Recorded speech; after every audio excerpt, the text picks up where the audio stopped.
Hi, Cap. Morning, John. How are you? Oh, look. All right. So, what's the jersey this morning? By the way. Oh, the jersey is Providence City FC. Okay. They are a local team in obviously Providence, Rhode Island. Yes. All right. So, this was one of the things that I forgot to bring up the last time. Is that while things are going on with the construction of one place, you have a home. We do have a home, thankfully. Yes, we'll be kicking off next year at a local college in Rhode Island, Bryant University. Great facilities, so we're lucky to have that partnership. It'll be a good spot for us. Obviously, we'd love to be in our stadium year one, but we'll enjoy it that much more in year two.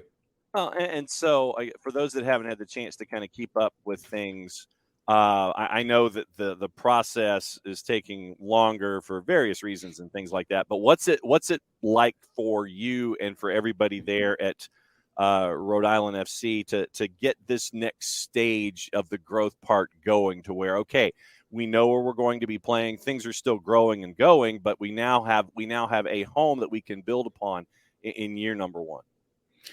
Yeah, it's an important step because we knew the stadium wasn't going to be ready. So then it's trying to figure out what's the best option, and just creating partnerships and just everything I've realized just takes forever.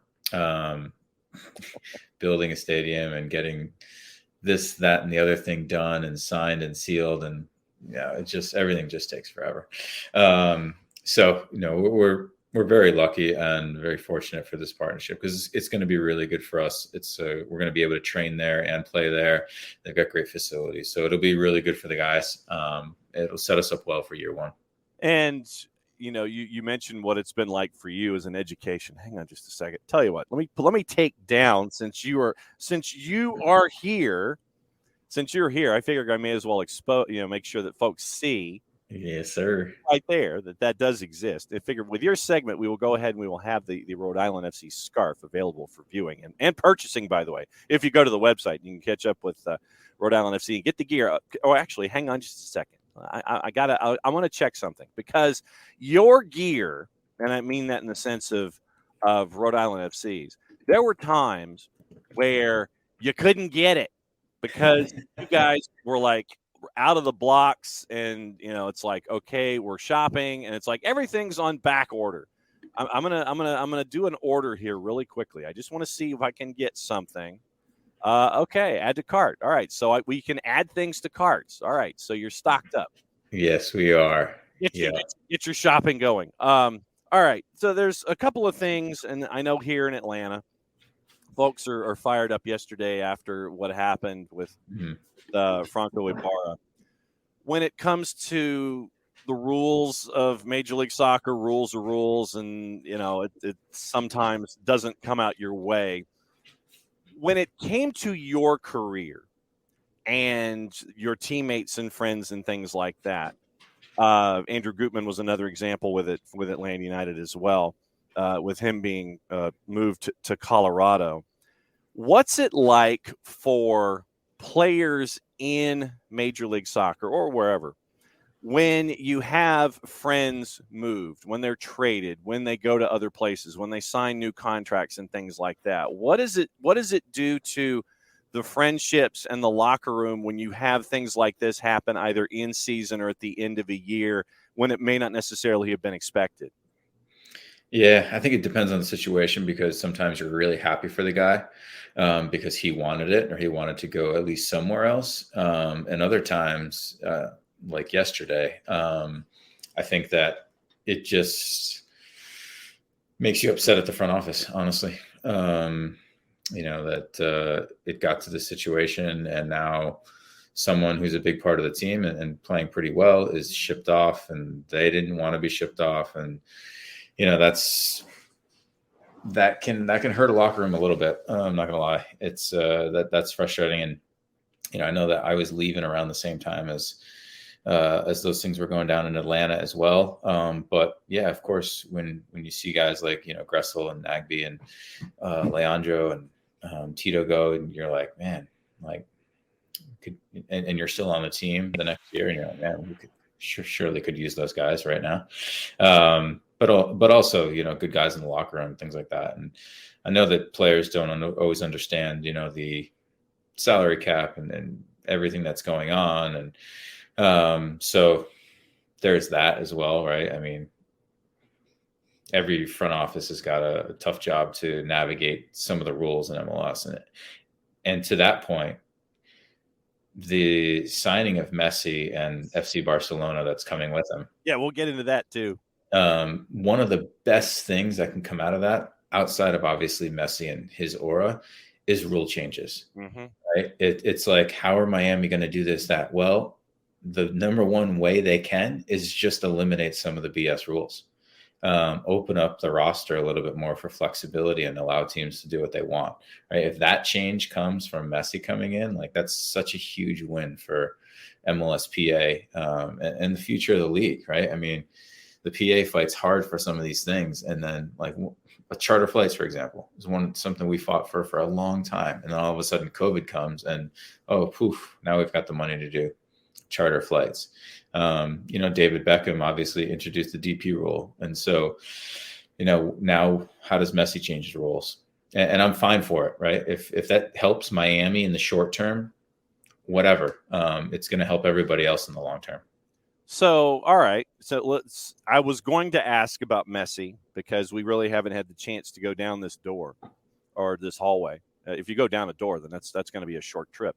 With Lionel Messi, the way that I have phrased this, it's kind of like an NIL deal, like we're seeing with college football athletes, where they're signing you've got your scholarship to go to insert school here. You're going to Wake Forest.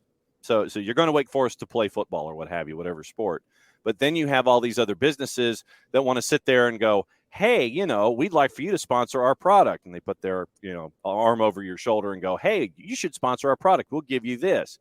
So where Messi is concerned, you have to pay him $11 billion a season. We know that. And as a DP, you can do that. But the NIL deals, the Adidas deal, the Apple deal, all these other pieces that can be brought in, I think that you mentioned opening a door here. I think that can also defray those contract numbers where you can sit there and say, well, tell you what, it's almost like the wimpy approach from Popeye. I'll gladly pay you Tuesday for a hamburger today. You show up and we'll pay you this salary. But if you hit these markers, you can also get a piece of the action. And I think that might be a part of this too. This new wave of folks, all these big names coming in their 30s, you get you a salary plus a piece of the action. So it's not completely and totally salary, but the bonus idea is there. Yeah, and I think that there's very few players that would work for, right? Obviously, Messi is one of them, right? We're talking about, Michael Jordan type contract stuff, where you're getting a piece of the puzzle for forever in the future. But that's I don't think there's too many players in Europe that we as a league would or should entice over with that type of deal. But Messi is one of them, because I think that everyone's underestimating the amount of eyeballs that he's going to bring. I mean, the Apple TV deal is they're going to make a killing off of it, which is fantastic. So I agree, right? It needs to be done. And, I think that teams have been doing some things like this for a while, right? I mean, I remember a long time ago, FC Dallas had some ballers on their team, and you'd look up at the MLSPA and these guys would be making like 175, 200. And you're like, there's no way. They're getting paid elsewhere. Like LA Galaxy were doing it forever. Even Montreal, Piatti for a while was making like 400,000. It was like, there's no way. So it's been happening for a while. It's just been a little quiet. And now they're saying the quiet part out loud, right? Yeah, Miami has to. I mean, well, considering that they got bumped once for 5 for 3. Exactly. The Blaise Matuidi thing, and we all know that Santi Sosa hip checked him into it. But all right, so there have been folks in the Twitch pitch that want you to be commissioner of Major League Soccer because of what you've been saying here in the first 10 minutes. What would you do You're MLS commissioner. All right. So Michael Parkhurst has won the election. The Electoral College has come your way, and you are now commissioner of Major League Soccer. How would you address what you think are the out of date ideas for Major League Soccer? Are you adding DPs? Are you getting rid of designations? Because we've talked about it. I mean, for me, it would be a salary cap where you've got a ceiling and a floor, to where, if somebody wants to be the Arizona Coyotes, they can. But if somebody wants to be the Dallas Cowboys, they can. What would you do to make it more up to date in your mind? What would you do? Yeah, I agree with you, John. I think the salary cap is okay, right? If you want to keep a salary cap to keep that level of teams and have everybody have a chance every year. I understand that and I get that. And that's fine. But it's more the rules within the salary cap, right? If you just open up the salary cap and have teams allow them to pay players in whatever buckets they want, right? So you get rid of TAM, GAM, and all the rest of it. You can still have DPs above the threshold of the salary cap because you need that. And yeah, you do have a floor and you allow teams. I mean, I don't want to say unlimited DPs, but you want to add one? You want to add one? Just make it 4? Yeah, I'd add 1 or 2, right? If you've got owners out there that want to go out there and spend money and, create these like super teams, right? I think that's good for the league, right? You're going to hopefully win Champions League and make a mark in, these League Cup tournaments and things like that. And isn't that what we're trying to do? Right? We want to be, better than the Mexican League, but we're handcuffing ourselves in order to try and be better than them. So that's challenging. You look at this and I mean, and this is something that has happened to a league. I mean, just in the last handful of years, where you've had owners who want to basically just open the piggy bank. It's like they want to compete, and they understand that right now, I think MLS is like a top 12 league in the world. With a World Cup coming, they understand trying to improve the league, improve its standing, improve the way the sport is represented here in the United States. And for me, I think that you've got to – I think that in Major League Soccer, you've got those owners that want to spend money. You've got those owners that want to build through an academy and do it that way. And then you have those that want to have an academy and also spend, like we've been seeing with Arthur Blank and Atlanta United. You want to build with an academy. You want to bring in guys over the top.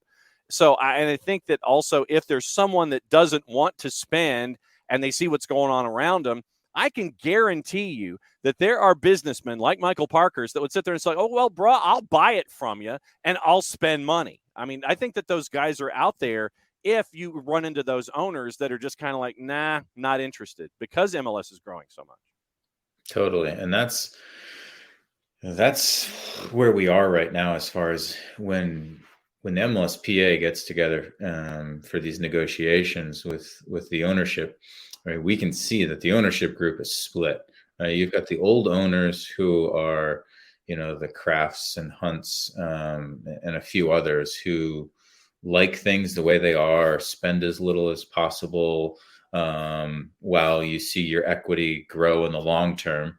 And then you've got new age owners, obviously like Arthur and a bunch of others who want to push things, push the envelope, spend more money, and knowing that the more we spend, the faster our equity is going to grow anyways, and put a better product out there on the field. And so we've seen some internal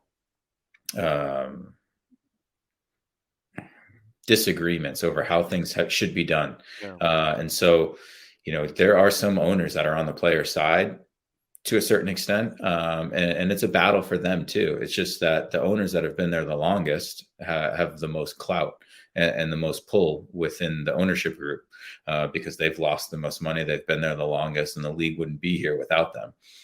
So you have to take that into account for sure. But the amount of ownership teams and groups that are now new age and wanting to push things is growing. So soon, I think they'll have the power to kind of, hey, show up and get on or sell and move on. It's like get on the train or hop off because you know that somebody will take your seat, right? Totally. Yeah, absolutely right. I mean, and I don't want to pick on the Revs, but when I played for them in 2006, 7, I went to an event about a stadium opening. Like, there were, mayors and this and that. And so we were getting a new stadium in 2006 or 7. But also from his perspective, like why do you need a new stadium, right? You've got the Revs paying rent for the Patriots, and it's a tax write-off and all this, right? So just one example, right? There's others out there as well. And teams obviously have made mistakes, like Chicago, of putting a stadium in the middle of nowhere and expecting people to show up. Colorado, another one. So there's definitely a few ownership groups out there that still need to be pushed along. And Colorado has rabid prairie dogs too, that are out there by the stadium from a couple of years ago. I don't know if Stan Kroenke, and this is the thing that gets me about Stan Kroenke, is like, dude, you own Arsenal. It's like you own Arsenal and practically every sports franchise in Denver, but you'll invest a little bit in the Rapids and build a stadium. I mean, it's like in freaking Wyoming or something. It's like having to go all the way out there. When you're having time with your mentees, do they understand? Do they know how quickly soccer has been growing here in the United States over the last 5-10 years, to where, I mean, the growth curve of the sport has gone through the roof? Did they get that they're really trying to grab onto a comet here and something that's really growing in the United States? I'm not sure. I try to avoid the conversations that make me seem really old.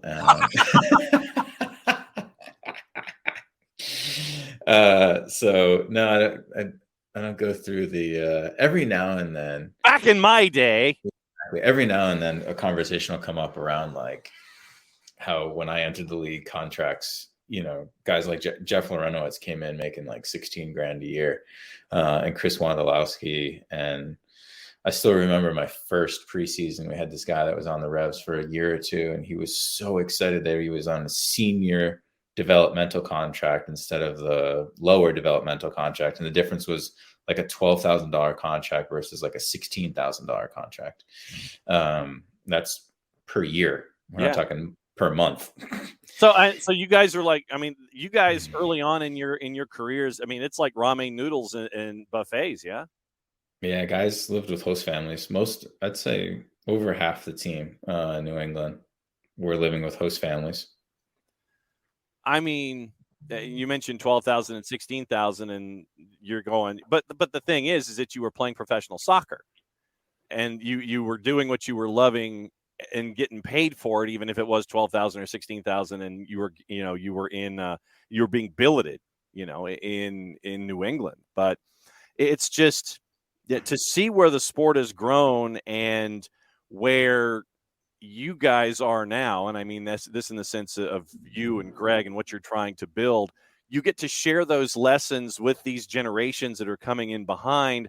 So all those things that you can sit there and go, well, back in my day, we went uphill in the snow both ways.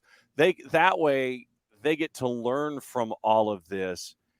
And I'd like to think that when there's a message and a note that comes along from you, that it registers. And when it does register for you and Greg, that the message is getting through. That's why you're doing this kind of stuff in this next chapter of your life. Yeah, that's the purpose of it for sure. And I think one of the things that we speak to a lot, kind of around what you're talking about, is gratitude. And gratitude just is, there's so many positive things that come out of focusing on gratitude and what you have to be thankful for. And I think that we don't do it enough. It just gets you focusing on the positive things that are out there and looking on the bright side of things, right? We've always got things that we can be grateful for. And I think a lot of players especially at the end of the season, is when we kind of try and task them to look back and what are you grateful for, right? Parents that are giving you these opportunities and driving you here, there, and everywhere, and coaches that are taking time and doing extra stuff, and thankful for being healthy. And there's a bunch of different things that we try and encourage players to do, because we think there's a lot of benefits to being grateful for opportunities. Do we not show enough gratitude, do you think? I mean, even as adults, do we not show enough gratitude?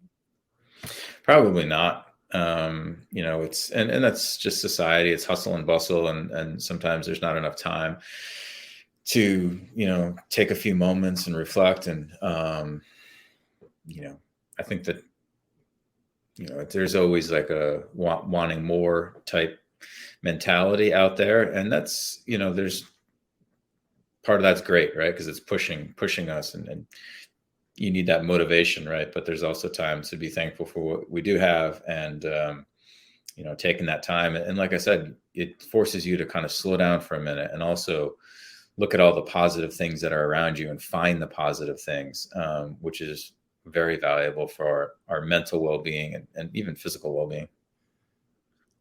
Do we slow down enough? I don't think we do. Probably not. It's tough. It's tough to slow down. It is. I mean, even for me, and not, even when we're slowed down sometimes, right? I've got the habit of just, picking up the phone or the computer or the TV, right? And just like, that is my slow down time of like, okay, let me just chill, right? Versus like, oh, can I read a book or just sit there and think or something like that? Trying to get better at it. Well, and I would think that, all right, I'll go ahead and show it off here. All right. So I mentioned calendars so I can keep my life squared away. One, and it can't be on a desk. Let's see. All right. So 2, that's got all my notes and everything for this week right there. That's 2. Oh my gosh. And then 3's here on the phone. Yep. And then 4's attached to the fridge. And if we walked up to the fridge, it would take the rest of the segment because I don't have a cord wireless enough to where you can sit there and watch it. But yeah, I mean, it's like having to deal with four different calendars because your brain's running so fast that you've got to figure out, okay, where do I have to be? What am I doing with this given moment? And I think that especially today with the younger athlete, because they're so locked into their devices and they're so locked into their computers and so locked into, running 400 miles an hour, I would think that, for the younger generations, it might be a little tougher to slow down, to understand what's going on, to, smell the roses, whatever cliche you want to use. I would think that, I know for us adults, it's bad enough because we're adulting, but for the young athlete that wants to try to do something, it might be just as tough, if not tougher, because of all of the devices and distractions. No, totally. Absolutely. It's not easy. And that's why we're trying to teach them a little bit, because I'm not sure most of them are doing that or have done it before. And I try and do it with my own kids. Right. But, sometimes the last thing they want to hear is, be grateful you have an iPad, versus the time limit that's on it. Yeah. Well, true. But one of the things that I don't know if you know this story, but down at South Georgia Tormenta, down in League One, the owners down there, husband and wife, been a part of the community forever, and the wife, who is just as active an owner as everyone else is down there when it comes to running things, what she mandated for the players when they would go and have lunch, they'd have their team lunch in a room or wherever, that you take your cell phone, you put it in this basket, and then you walk in and have lunch. Your phone is taken away from you during lunch, so that way you can have interpersonal communication with your teammates, learn more about them, and have actual conversations instead of being locked into a device when you're there at your team meal, because you're there as a team and you get to learn more about yourselves. Yeah, it's awesome. It's a great concept. I think Atlanta United Academy was talking about maybe doing that on bus trips too. I don't think they've implemented it, but they've thought about it. Just trying to increase that communication. My wife is on me about that all the time, about stop being on your computer or on your phone while you're eating, like enjoy your food, actually taste your food. So I'm guilty of it as well. It's difficult. Well, and like, because we're trying to do so much with the lives that we have, and I know it's like we're trying to multitask. We're trying to get things done here, and we're trying to help out here. We're trying to assist here. We're trying to be informed here, and all of it just comes into this big salad of trying to get things done. And a lot of times you're probably less productive because you have all this stuff on your mind instead of just focusing on one thing. Yeah. Maybe. I probably agree with that. But the thing is, it's like we're caught in that. We're caught in that the hamster wheel. And if you could tell mentees about the hamster wheel, since we've been on them for a couple of years, what's the biggest thing that you would tell them about not getting on it so much? How would you sit there and it's like, do as I say, not as I do? How much do you get to do that, basically, when it comes to mentoring? Do as I say, not as I did. Yeah, a little bit. And, that's one of the reasons why we hope that what we say is a little bit more impactful, just because we've had the experience and gone through it and we've learned. It's not that we did everything perfect the first time we went through things in life, right? But we're trying to help the next generation not make the same mistakes or learn from our mistakes or what we could have done better. Yeah, it's challenging, of course, like anything, but that's why we think our voice is a little bit more important than, maybe a mental psychologist or somebody that hasn't been through what the kids have been through. So it makes us a little unique, as you know. Yeah. Yes, that is true. You are unique. I will grant you that one. Right now you're in the summer season, and Greg mentioned last week the relationship with Atlanta United, which I think is very, very cool, where you guys get to impact them from as early a stage as you possibly can. I thought that was really cool that Greg brought that to the table last week. Yeah, totally. We're really excited about that. Truist has stepped up and really helped cement this relationship. So, really, really grateful about that. So we're going to be able to do more work with them, and hopefully it'll be the beginning. If we could, grow this thing, who knows? Work with other academies, bring on other players. You never know. We'll see. Like the Wake Forest or the Crew or the Revs or other planets, things like that. Rhode Island FC, maybe. Any and all of it, for sure. As you continue to take over the world when it comes to mentoring. I didn't mean for the conversation to get as deep as it did this morning, but as always, thanks for putting up with the roadmap that literally has 6 words on it this morning. Literally, it's like you start talking. It's like, yep, I want to talk about that. I wrote it down. Literally, here's what I have on the sheet of paper that started out empty. Literally, it's rule changes, Messi, $16,000, and gratitude. That's what's on this piece of paper that evolved this morning with Michael Parkhurst at MF Parkhurst on the Twitter. It's a good 6-word summary. You ain't kidding, brother. So right there, Rhode Island FC. Go to Rhode Island FC, buy the gear, buy the stuff. They've got a home for year 1 as they continue to do stuff at the Landing and get ready for year 2. So, Cap, go play golf. Have a good weekend, my friend. We'll catch up with you soon. Thank you. I won't be here next week for sure. Playing in the member. So go out there and crush some people. So are you gonna like take pictures and post them to social media for us?